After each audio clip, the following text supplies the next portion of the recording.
We all agree Aretha Franklin is the queen of soul, right? But before her reign, there was an original queen, whose voice could strip paint off walls or soothe a crying baby. Her name was Etta James. She was labeled the Queen of Soul long before anyone else. This woman inspired Diana Ross, Amy Winehouse, and even Keith Richards, who said her voice could take you to hell or heaven. Blues, jazz, pop, rock, soul, she sang it all. She even set fashion trends with her blonde hair. But her journey, oh, it was a wild ride. A rough life, y'all. Let's get into it. Born James Etta Hawkins on the 25th of January 1938 in Los Angeles. Etta's life started rough. Her mother, Dorothy, was just 14 when Etta was born. Etta never knew her father, though she always suspected it was a white pool player known as Minnesota Fats. Dorothy was young, hustling on the streets, and couldn't raise a child. So she gave Etta to her landlords, Lula and Jesse Rogers, who became her foster parents.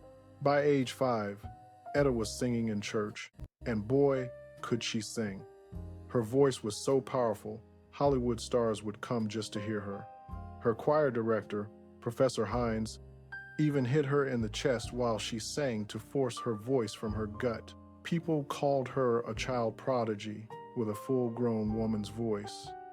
But her foster father, seeing all the attention, tried to exploit her. He'd make her sing for his friends in the middle of the night and beat her if she refused. He even pulled her from church after arguing about her getting paid. Then tragedy struck. Lula, her adopted mother, died from a stroke. Etta moved back with her birth mother in San Francisco. But living with Dorothy was chaos. Etta stopped singing, started getting into trouble, playing hooky, smoking, drinking, joining gangs. She even did time in juvenile detention. Yet a new love blossomed, the blues and doo-wop. She idolized Billie Holiday and Ray Charles. At 12, tired of fighting with her mother, who was often in and out of jail, Etta moved in with her gang friends. And guess what? She started singing again. She formed a trio called the Creolettes. At 14, Etta met bandleader Johnny Otis. He loved her voice, offering her and her group $8.10 a show. Etta dropped out of 9th grade. Otis changed their name to the Peaches and James Etta to Etta James. He even gave her the nickname Miss Peaches. He landed them a deal with Modern Records, home to legends like John Lee Hooker and B.B. King. They recorded Roll With Me, Henry, a response to Hank Ballard's Work With Me, Annie. Etta wrote the lyrics, but radio stations banned it, calling it too sexual. Can you believe it? Roll With Me, Henry was too much. So they changed the name to The Wallflower, and it soared to Hash-Shown on the R&B charts, landing them an opening spot for Little Richard. But then Johnny Otis sold the song. A white pop singer, Georgia Gibbs, covered it as Dance With Me, Henry, selling millions and hitting Hash-Shown on the pop charts. Etta, a young teen new to the business, saw no money from it. Johnny Otis got it all.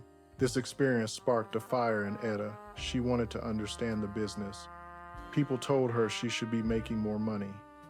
Fans thought her version was the hit. She might have been broke, but she was a major star, and she didn't even know it. She wanted to look older, more like a star. So Etta dyed her hair platinum blonde, inspired by Joyce Bryant, the bronze blonde bombshell. While still making only $8.10 a night in underground clubs, she was a solo act now. The Peaches broke up due to jealousy. Etta was always treated like the star, touring the Chitlin circuit with guitar legend Johnny Guitar Watson in the 1,950 seconds. They faced brutal racism. One time, Etta, feisty and impatient, used the white restroom at a gas station. The owner pulled a gun on Johnny Watson, threatening to kill him if Etta didn't apologize. She refused. Because Etta was light-skinned, cops often pulled them over, thinking black men were with a white woman. It was a constant threat. She met legends, Ruth Brown, a young Sam Cooke with the Soul Stirrers, Lou Rawls, Shirley Caesar, Jackie Wilson, even Elvis Presley. But her idol, Billie Holiday, left a lasting impression. Billie, hands and feet swollen from drugs, looked at Etta and warned her, "Don't end up like me." A chilling foreshadowing, wouldn't you say? Etta then met Harvey Fuqua and went to Chicago. Someone told her if she wanted real money, she needed to sign with Chess Records. Perfect timing. Leonard Chess was looking for a female singer. He had all the male blues greats like Muddy Waters and Chuck Berry, but no successful women. Etta was his blessing. Chess bought her out of her Modern Records contract, putting her straight to work. She sang background on Chuck Berry's Back in the USA and Almost Grown, alongside The Marquise, which featured a young Marvin Gaye. Etta remembered women being crazy for Marvin, even a dancer biting him because he wouldn't sleep with her. Etta and Harvey Fuqua, who were dating, released duets like If I Can't Have You. But then a twist. Leonard Chess had loaned Berry Gordy money to start Motown. He sent Harvey to Detroit to check on the investment. Harvey ended up falling for Berry's sister, Gwen Gordy, and signed with her label. This is how Marvin Gaye eventually signed with Motown and married Anna Gordy. Etta was heartbroken. Her boyfriend left her for the woman whose brother Leonard Chess helped fund Chess. Seeing her pain pushed her into the studio. She recorded her first solo hit, All I Could Do Was Cry, co-written by Berry and Gwen Gordy. Etta's raw emotion propelled it to #2 on the R&B charts and #33 pop. The pain was real, and you could hear it. But when she got her first royalty envelope from Chess, it wasn't money. It was a statement showing she was $14,000 in debt. Chess explained he bought her out of her old contract. Instead of cash, he'd give her $2,000 if she needed it, along with Cadillacs, fur coats, and rings.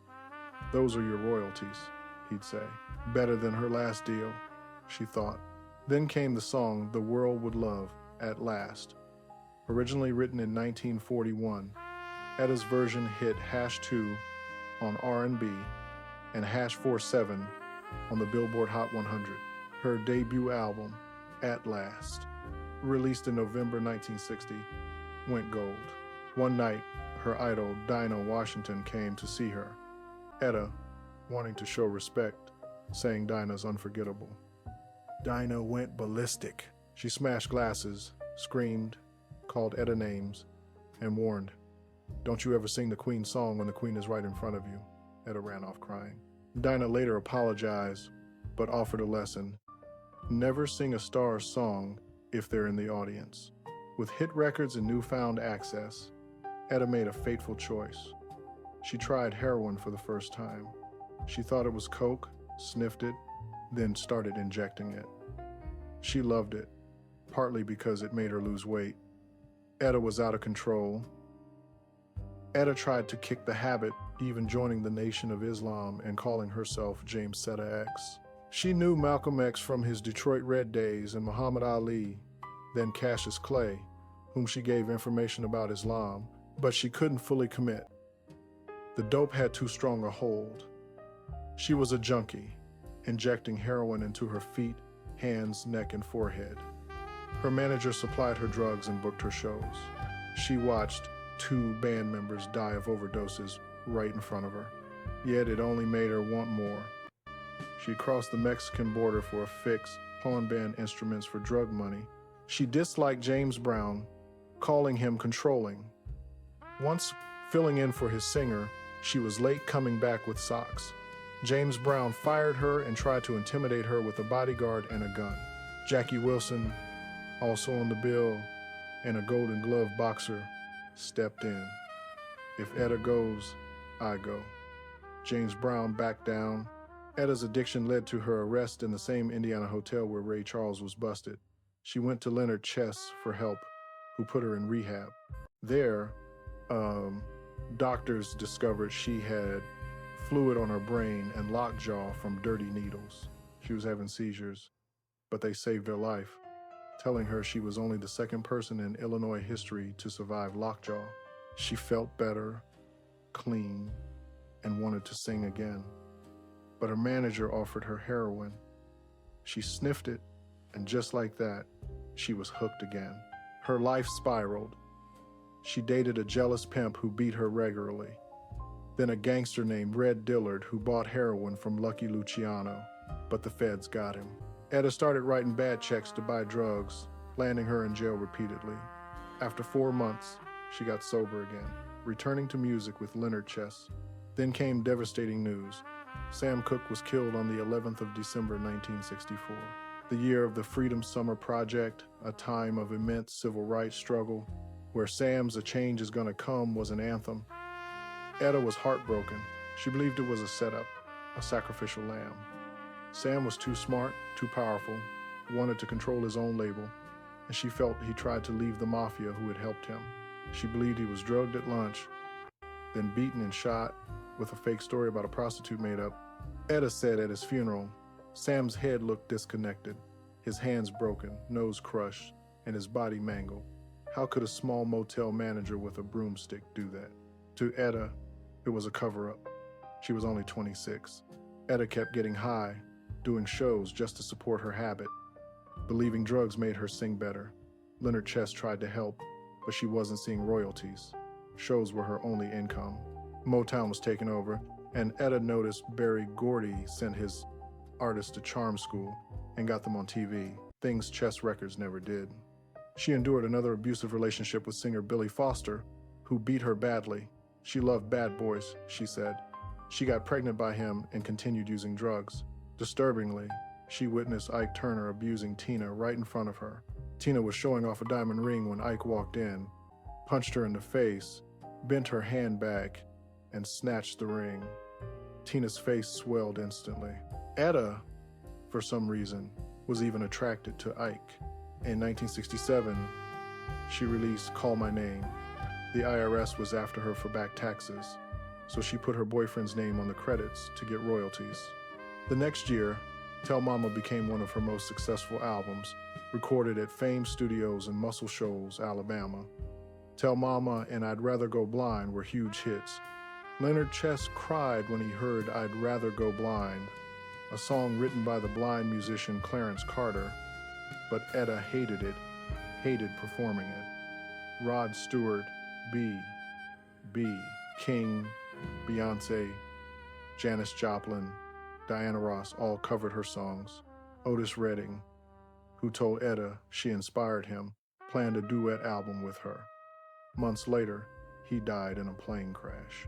Etta had her first child and married Artis Mills, a relationship that would last.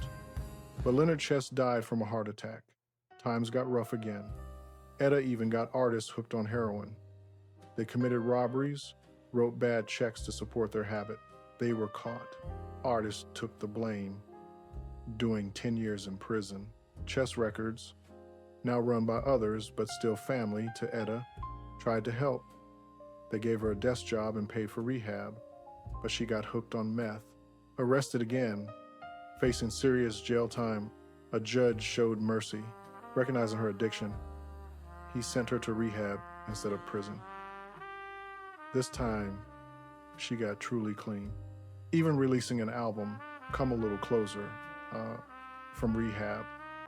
She was supposed to perform at the Rumble in the Jungle fight in Africa, but it was postponed. She stayed clean for 2 years, even supervising other junkies at rehab.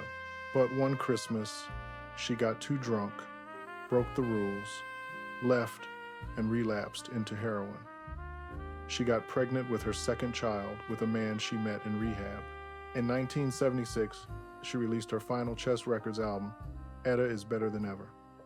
After 16 years, she left Chess, still having never made money from her royalties. She signed with Jerry Wexler at Warner Brothers, releasing Deep in the Night. The Rolling Stones invited her to open for them at the Montreux Jazz Festival. They'd known her since their teens at Chess. Still using drugs and blowing money, Etta started performing for her biggest fans, the gay clubs in San Francisco. One night in a club, she had a vision of the devil on the dance floor. It scared her so badly, she quit drugs for good. She got clean, sober, and took charge of her career. In 1984, she sang the national anthem at the Olympic Games in Los Angeles. Being clean brought positive things and real money. The blues were making a comeback, and white audiences loved her. But she wasn't entirely done with addiction. She got hooked on legal painkillers, checking herself into rehab again. After rehab, she signed a major deal with Island Records, releasing 7-Year Itch, which was Grammy nominated. She even tried to find her rumored father, Minnesota Fats, meeting him briefly. She finally started receiving royalties when MCA Records bought the Chess Records catalog. Her album, Sticking to My Guns, was Grammy nominated, featuring a song with rapper Def Jaf. Her sons formed a rap group, the James Outlaws, and her oldest, Donto, became her drummer. She received an NAACP Image Award. In 1994, she released Mystery Lady Songs of Billie Holiday, her first jazz album dedicated to her idol and her mother's favorite artist. It hit #2 on Billboard's jazz charts and won her first Grammy in 1995 after 40 years of singing. That same year, At Last was inducted into the Grammy Hall of Fame. She kept releasing albums through the 90s and 2000s. In 2003, after gastric bypass surgery, she lost over 200 pounds, saying her voice became 10 times better. She received a star on the Hollywood Walk of Fame and the Grammy Lifetime Achievement Award. Her albums Let's Roll 2004 and Blues to the Bone 2005 both won Grammys.